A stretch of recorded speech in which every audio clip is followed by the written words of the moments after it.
I'm Jashi Pandit. I'm 39 years old. I am from a Rajasthan's very beautiful and conservative family. Um, we have 3 people in our house, my daughter, little daughter and my husband. And they all support me. Thank you. Jayashree, आप अपने बारे में कुछ बताओ, आप क्या करते हो, फैमिली बारे में, राइडिंग कब से स्टार्ट करी, वो कुछ बताओ। मैम मैं हाउस वाइफ हूँ और राइडिंग फन लविंग के लिए तो बहुत बार की हुई है, वो नहीं होता। वंस माय बॉयफ्रेंड जो अब मेरे पति हैं, उनके पास मोटरसाइकिल हुआ करती थी RX 100, तो उसकी आवाज़ का शौक था ना, तो एक दो बार बोला हाँ मुझे चलाना सिखा दो, तो थोड़ा बहुत उन्होंने तब सिखाया था।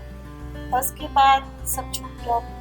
फिर रॉयल एनफील्ड आई, पता चला कि कंपनी स्टोर वाले लोग ना राइड करते हैं, तो हमें भी शौक था, हम भी जाएंगे, कुछ नया है राइडिंग के लिए। हम लोग गए, धीरे धीरे ऐसा होने लगा ना कि आई वॉज पिलियन राइडर के साथ हमेशा प्रॉब्लम रहती है, वो पीछे बैठता है, उसका कोई फन नहीं होता, सब चिल्ला रहे होते हैं, मजे कर रहे होते हैं और हम सो रहे होते हैं। तो एक जगह जाके मेरी एक फ्रेंड ने मुझे बोला कि both are like saddle bag.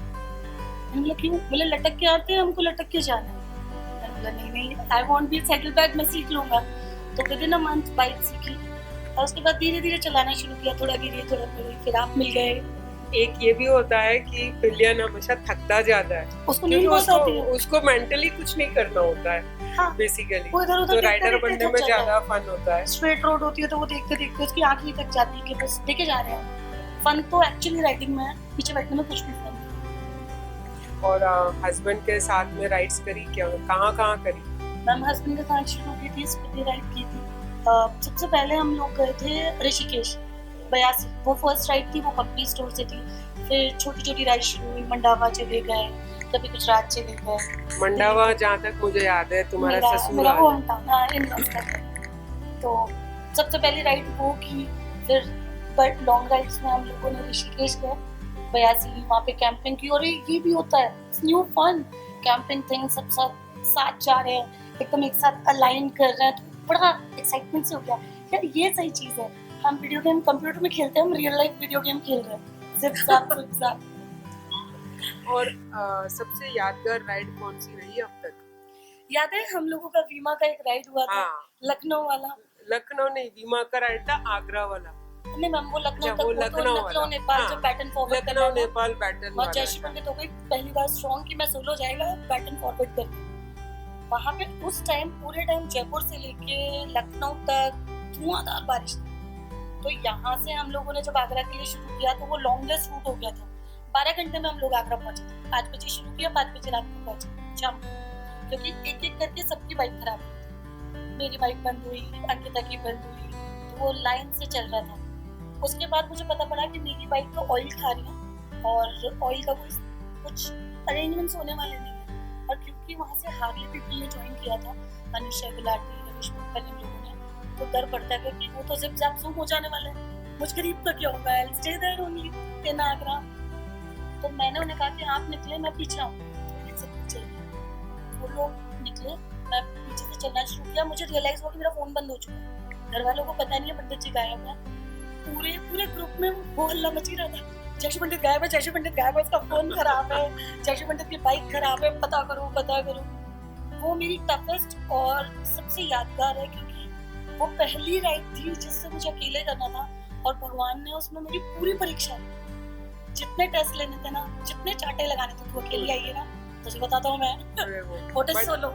ऐसे जो होते हैं हमारे साथ इंसिडेंट्स, उसी से हमें सीखना को मिलता है कि आगे से हम ये राइड करेंगे तो हम एक ऑयल का कैन साथ में कैरी करेंगे, पंचर हो गया तो हमें एक साथ में ट्यूब रखनी चाहिए, प्लान होना चाहिए फोन नंबर के लिए, फोन नंबर्स के लिए। जैसे अभी मैंने बताया कि अगर फोन बंद होने वाला है तो इमरजेंसी के 2-4 नंबर पेपर पे लिख के रखने चाहिए या याद रहने चाहिए। मेरा नाम वैशाली मास्टर है and I am 52 years of age। मेरे फैमिली में मेरा बेटा है, एक बहू है और हस्बैंड है। हम लोग सब के सब, मेरे तीनों जने मेरे बहुत बड़े सपोर्टिव है राइड्स के मामले। ये चीजें जरूर होती है। मेरे बारे में बताऊं तो मैं वैसे तो बाय प्रोफेशन आर्किटेक्ट हूँ। बेटा है मेरा एक और मेरे हस्बैंड गवर्नमेंट एम्प्लॉई है बट वही बचपन से लड़कपन वाला बहुत वो था कि भाई लड़के बाइक चलाते, मैं क्यों नहीं। तो मेरी लॉन्ग राइड शुरू हुई जब औरतें सोचती है ना कि अब तो यार शांति हो गई, बच्चा कॉलेज चला गया, अब अपने को टेंशन नहीं है। तो बच्चा कॉलेज चला गया तो मैंने लॉन्ग राइड शुरू करी कि चलो अब मैं फ्री हूँ, मेरे पास कोई रिस्पॉन्सिबिलिटी नहीं है। तो मैंने फर्स्ट राइड लॉन्ग प्लान जब करी थी जब मेरा बेटा फर्स्ट ईयर कॉलेज में गया, बाहर चला गया जयपुर छोड़ के, एंड बंदे ने प्लान किया, अकेले ने बैठ के 2600 किलोमीटर की राइड पूरी 5 दिन में करके आई। जयपुर से उदयपुर, सूरत, राजकोट सारा घूम घाम के आने के बाद में पता चला लोगों ने अकेले करके आए, ये तो पेपर में देने वाली बात है। तब समझ में आया कि अच्छा मैंने कुछ बड़ा ही कर दिया, अचीव कर दिया। सो फर्स्ट मेरी लॉन्ग राइड ऐसे ही शुरू हुई कि भाई उस जमाने में ना तो व्हाट्सएप था, ना फेसबुक था, ना कोई कनेक्शन थे, मोबाइल नए नए शुरू हुए थे छोटे छोटे से, कोई मैप्स नहीं होते थे। तो कंप्यूटर पे गूगल अर्थ चलता था उस टाइम। गूगल अर्थ से प्लान्स निकाल के छोटे छोटे A4 पे प्रिंट आउट्स निकाले एंड फिर सबको अटैच किया, सारे प्रिंट्स को, कि अच्छा ये पूरा प्लान बना जो मुझे रूट तय करना है। इस तरीके से मैंने राइड तैयार करी। फिर ऑनलाइन सारा ढूंढा। मेरे पास उस टाइम बाइक दूसरी थी, एनफील्ड नहीं थी, होंडा थी। तो सब अच्छा उदयपुर है होंडा का शोरूम, उसका नंबर लिख के, सूरत में होंडा का शोरूम, अहमदाबाद होंडा का शोरूम, सबके नंबर्स लिख के, मतलब इतना बैकअप शुरू किया था क्योंकि मेरी फर्स्ट टाइम लॉन्ग राइड पहली बार बाहर जा रही थी। एंड बाय गॉड मेरे हस्बैंड इतने सपोर्टिव है कि पहली लॉन्ग राइड पे मुझे मेरे हस्बैंड ने टीका लगा के और है ना अच्छे से गुड विशेस करके भेजा कि अच्छा तू जाना, जहाँ रोके ना वहाँ से फोन कर देना। मेरे फादर इन लॉ को नहीं पता, मेरे घर पे किसी को नहीं पता, मदर को नहीं पता, किसी को नहीं पता। एंड मैं बाइक लेके पहुंची थी सूरत सीधा। तो हमारे घर में सब देखकर कि तू पागल है क्या, 900 किलोमीटर राइड करके आई है, बाइक लेके आई है, मतलब तेरे हस्बैंड ने तेरे को अलाउ कैसे कर दिया इतनी, मतलब सब जगह से। दिस वाज बैक इन 2011, 10 साल पहले। तो मेरी लॉन्ग राइड शुरू हुई 10 साल पहले।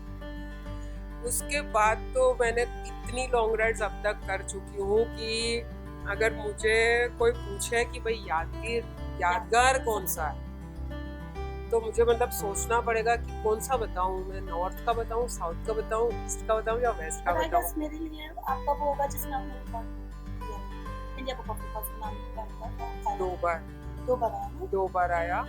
एक तो मैंने हम लोगों ने ग्रुप राइड ऑर्गेनाइज की थी। That was largest number of people riding from north to south, that is Leh to Kanyakumari in 6.5 days and 36 riders, and सबका पूरा इवेंट की तौर पे पूरा कंट्रोल करना, सबके होटल बुकिंग्स, रिजर्वेशन से लेके किसको कहाँ पहुँचना, किस टाइम पहुँचना, एक एक बंदे का ध्यान रखना, कंप्लीट वो राइड। हम एक बैंगलोर का एक फ्रेंड था और हम दोनों ने मिलके प्लान किया था। And that was the like memorable in the way कि इतना बड़ा रिकॉर्ड अचीव करना कि 36 राइडर्स 6.5 days 3800 किलोमीटर्स ले टू कन्याकुमारी। एंड एक मैंने ग्रुप राइड करी थी फीमेल की, that was also like India Book of Records, first female group to travel from west to east of India, that is Kutch Koteshwar Tezu in Arunachal. So that was like a first female group to travel from east to west of India. तब तक किसी females ने ये नहीं सोचा था कि east to waste भी ट्रैवल किया जा सकता है, because everybody was like north to south करना, ले to कन्याकुमारी करना. So this was way back in 2016. And इसके बाद तो मैंने मतलब नॉर्थ साउथ कर दिया, ईस्ट वेस्ट कर दिया। एक मेरी मेमोरेबल सबसे राइड रही कि जब मैंने यूएसए की एक ऑर्गेनाइजेशन है लॉन्ग डिस्टेंस राइडर LDR, उसका अचीवमेंट होता है कि आपको 12 आवर्स में टाइम बाउंडेड 12 आवर्स में 500 माइल्स, दैट इज 805 किलोमीटर तो 12 घंटे में 805 किलोमीटर करना है। एंड वो पूरा गूगल पे डाटा रिकॉर्ड होता है, आपको पेट्रोल पंप्स वगैरह की स्लीप्स वगैरह पूरा मतलब रिकॉर्ड रखना होता है। That ride was memorable because मैंने 805 किलोमीटर तो कर दिया 12 घंटे के अंदर। मैंने रूट चूज किया था Jaipur to Rajkot. Rajkot was 835 kilometre. तो 805 हो गया, बंदा खुश हो गया, 805 हो गया, 12 घंटे हो गए, 5:30 बजे थे, बस ये 30 किलोमीटर राजकोट, अब तो पहुंच ही जाना है। सो आई वॉज लाइक रिलैक्स, थोड़ा फेसबुक व्हाट्सएप स्टेटस अपडेट सब डाल दिया, सबको फोन कर दिया घर पे, ये वो। 6 बजे बाद में शुरू किया एंड बारिश शुरू हुई।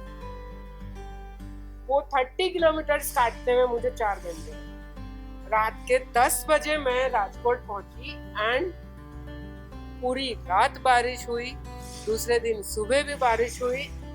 That was the highest rainfall in 12 hours for last 10 years in Rajkot. मतलब रात की हालत बारिश में। अच्छा, मैं चश्मा लगाती हूँ, मेरे नंबर वाले स्पेक्स है, उसमें हेलमेट का ग्लास है। अब हेलमेट का ग्लास उठाओ तो आंख मुंह पे दिखता नहीं है, कांच पे पानी, हेलमेट पे पानी, इतनी सीवियर रेन की सारे बड़े बड़े जो ट्रॉले 16 चक्के वाले 16 चक्के वाले वो साइड में खड़े हो गए सारे, क्योंकि ना रोड दिख रहा है, ना डिवाइडर दिख रहा है, ना लाइट्स है, एंड पूरा बारिश पूरी गीली हो चुकी हूँ, सारे रेनकोट फेल, सब कुछ फेल था। एंड कोई मंदिर वाले रुकने के लिए नहीं अलाउ कर रहे, कहते आप अकेली लेडीज हो, नहीं हम अकेली लेडी को कमरा नहीं देते। मतलब रास्ते में 3 ऐसे मंदिर आए जिनके पास रहने की सुविधा थी, रूम्स थे, लेकिन उन लोगों ने मना कर दिया कि हम, अरे भाई साहब मुझे अंदर तो आने दो, रुकने तो दो, मेरी हालत देखो, नहीं हम अकेली लेडी को मंदिर में नहीं आने देंगे। ऐसे बोले कि ना वो इंसिडेंट्स होते थे ना उस टाइम, काफी चला था कोई साधु संतों का, तो बोले नहीं हम अकेली लेडी को ऐसे रात के टाइम अंदर अकेले नहीं आने देंगे। सो मंदिर वालों ने मना कर दिया। अल्टीमेटली पुलिस को पकड़ी, मैंने एक पुलिस स्टेशन दिखा, मैंने कहा भाई मेरे को कोई होटल पहुंचा दो अभी तो यहाँ। फिर पुलिस वाले ने साथ में एक बंदा भेजा कि है ना चलो आपको होटल पे, क्योंकि मोबाइल कैसे खोलूं इतनी बारिश कि मैं लोकेशन कैसे ढूंढूं, होटल कैसे देखूं, ढूंढूं कैसे। पर आपको नहीं लगता इंडिया के लोग बहुत सपोर्टिव हैं? फीमेल राइडर्स ना, लोग कहते हैं कि India is not a good place, और मेरा सबसे बड़ा जो मेरा सबसे बड़ा सब लोगों को कहना यही है कि India is not what you see in your idiot box. आप बाहर निकलो, आपको पता चलेगा India is safest for me as well. क्योंकि जब भी कहीं कुछ गड़बड़ हुआ है, लोगों ने आगे चल के मदद की। आपको टो करवाना है, आप किक लगाते हुए थक गए हो तो लड़कों ने खड़े होकर किक लगाई, चप्पलें तोड़ी आपने, मैडम हम करेंगे नहीं, वो भी है। एंड अननोन से अननोन लोग भी हेल्प करने आ जाते हैं। गाँव में चले जाओ, कहीं भी चले जाओ। मैं कहती हूँ कि इंडिया मतलब कहीं भी, मैं रात को ट्रैवल भी किया है। हम बिहार जैसे स्टेट में हम रात के 2-2 बजे ट्रैवल कर रहे हैं, 12 बजे पंचर हो रहा है। हमें बिहार में पूर्णिया पहुंचना, रात के 12 बजे पंचर हो रहा है। टोल टैक्स वाला बंदा जाके पंचर वाले को फोन कर रहा है, पंचर वाला अपने घर से आया रात को, आके उसने पंचर ठीक गया, तब जाके हम 2 बजे पूर्णिया पहुंचे। ये बहुत इस तरीके से हर जगह मिला मुझे। हम लोग पहली हमारी लॉन्ग राइड थी, हम लोग गए थे दिल्ली बाइकर्स ग्रुप के साथ में। जयपुर से तो दिल्ली में चली गई, दिल्ली से ऋषिकेश राइड थी, and Rishikesh to Delhi, 9 girls 9 bikes. And Rishikesh से चले शाम को 5 बजे मुजफ्फरनगर आता है, जो कि इंडिया में बदनाम है, नोटोरियस की रात को। और वहाँ रात के हमारे 12 बजे 1 बजे पंचर हुआ एक बाइक का, एवेंजर की बाइक। वो एवेंजर पे साला ट्यूब नहीं मिले। अब मतलब एक पंचर वाला बड़ी मुश्किल से मिला, उसके ऊपर फोन नंबर दिखा, उसको फोन किया, आया बेचारा। 9 जन्म 9 लड़कियां खड़ी हैं बाइक लेके, रात के 1 बजे आया। बेचारे ने खूब ट्राई किया, पर फोन किया 2-4, नहीं एवेंजर की ट्यूब भी ना मिले। फिर बोला मैडम देखो एक ही रिस्क है, मैं आपको है ना तो दूसरे बाइक, आप धीरे धीरे जाना, आप आराम आराम से जाना, थोड़ी कम हवा भर के। एंड हम रात को 3:30 बजे दिल्ली पहुंचे। और इसको अगर एक साल में करें कि भाई भी राइड इज लाइक हमारे लिए एक मेडिटेशन, पीस ऑफ माइंड, या कहें राइड करने से हम लोग हमारे सारे दुख दर्द सब भूल जाते हैं। हमारा बैक एक ऐसे घर में रहेंगे तब दुनिया भर का बैक एक ही होता है, क्योंकि मेरे लिए सेंस ऑफ फ्रीडम, हमें घर में बचपन से वो जो कंजर्वेटिव फैमिलीज में से शेयर वो भी है बिल्कुल। वो एक बाइक पे जाने के बाद लगता है मैं तो राजा हम तो क्या, वो भी है, क्योंकि बाइक पे बैठते ही आपको एक फीलिंग ऑफ पावर आ जाती है कि है ना हम भी कुछ कर सकते हैं। इसको मैं कंट्रोल कर रही हूँ, this is my route, this is my हम हमारे हिसाब से हम चलते हैं। लड़के भी हमें बड़ी उससे देखते हैं कि अरे लड़की बाइक, एप्रिशिएशन मिलता है, सब बात है। तो राइड सब तरीके से वो भी है, एंड राइड एक तरीके से आप अकेले जब राइड करते हो तो आप एक तरीके से ट्रांस में रहते हो, मेडिटेशन स्टेज में चलते हो आप, क्योंकि आप अकेले हो, रोड है, ट्रैफिक है, ना फोकस राइड कर रहे हो। पीछे पीछे रोड छूट रही है और सारी टेंशन पीछे, आगे कुछ नहीं, आगे ऑल फन, एकदम आराम से जा रहे हैं, रेन होते हुए, सड़कों के साथ साथ दिमाग एकदम शांत होता चला जाता है। एग्जैक्टली, राइड बहुत बड़ा फन भी है, सब कुछ है। राइड से ही सब मतलब सारी सब परेशानियां दूर हो जाती है, मजे से अरे राइड करने